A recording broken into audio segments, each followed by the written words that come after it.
Hi friends, எல்லோரும் எப்படி இருக்கீங்க? நான் ரொம்ப நல்லா இருக்கேன், நீங்களும் நல்லா இருப்பீங்கன்னு நினைக்கிறேன். இன்றைக்கி நம்ம பார்க்க போகிறது நம்மளோட லஞ்ச் பாக்ஸ் தாங்க பார்க்க போகிறோம். காலையிலே பார்த்தீங்கன்னா எனக்கு ரைஸ் எதுவும் வைக்கல, சப்பாத்தி வைக்கலாம் அப்படின்னு சொல்லிட்டு காலையில் உருளைக்கிழங்கு தான் அதுக்கு நான் வேக வச்சுருந்தேன். அதுக்கு முன்னாடி பிரேக்ஃபாஸ்ட்டுக்கு வந்து இடியாப்பம், அதாவது கொத்தி இடியாப்பம் செய்யலாம் அப்படின்னு சொல்லிட்டு 1 கப் அரிசி மாவில் கொஞ்சமாக உப்பு சேர்த்துட்டு சுடு தண்ணியில் இதை நல்லா இந்த மாதிரி நல்லா பசஞ்சு எடுத்துக்கிட்டேன். நம்ம வந்து இடியாப்பம் அச்சில் வச்சு இதை நம்ம புழிஞ்சு ஃபஸ்ட்டு நம்ம இடியாப்பம் ரெடி பண்ணி எடுத்துக்கலாம். ஸோ மாவு வந்து சுடு தண்ணியில் பசையும் போது இந்த அளவுக்கு நல்லா சாஃப்டாக இருக்கும், நமக்கு பிழியறதுக்கு ரொம்ப ஈஸியாக இருக்கும். நான் ஏற்கனவே நிறைய வாட்டி சொல்லியிருக்கேன், இந்த அச்சு வந்து பிழியறதுக்கு ரொம்ப நல்லாயிருக்கும். ஸோ அப்படியே வந்து நான் வந்து ஸ்டீம் பண்ண வச்சுட்டேன். அதுக்கப்புறமா சப்பாத்திக்கு தான் மாவு ரெடி பண்ணிகிட்டு இருந்தேன்.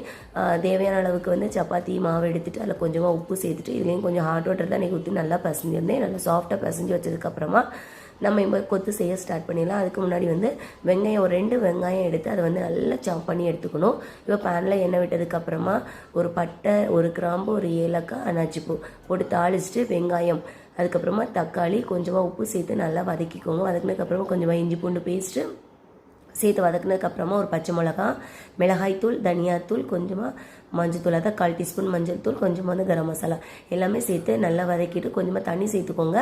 கொஞ்சம் பச்சை வாசனை போனதுக்கப்புறமா நம்ம வந்து 2 முட்டை இதில் சேர்த்து இதை நல்லா இந்த மாதிரி கலந்து விட்டுக்கோங்க. இப்போ நம்ம வந்து ரெடி பண்ணி வச்சுருக்க இந்த இடியாப்பத்தை நம்ம இது கூட சேர்த்துட்டு நல்லா மிக்ஸ் பண்ணி விட்டுட்டா போதும். டேஸ்ட் ரொம்ப நல்லாயிருக்கும்.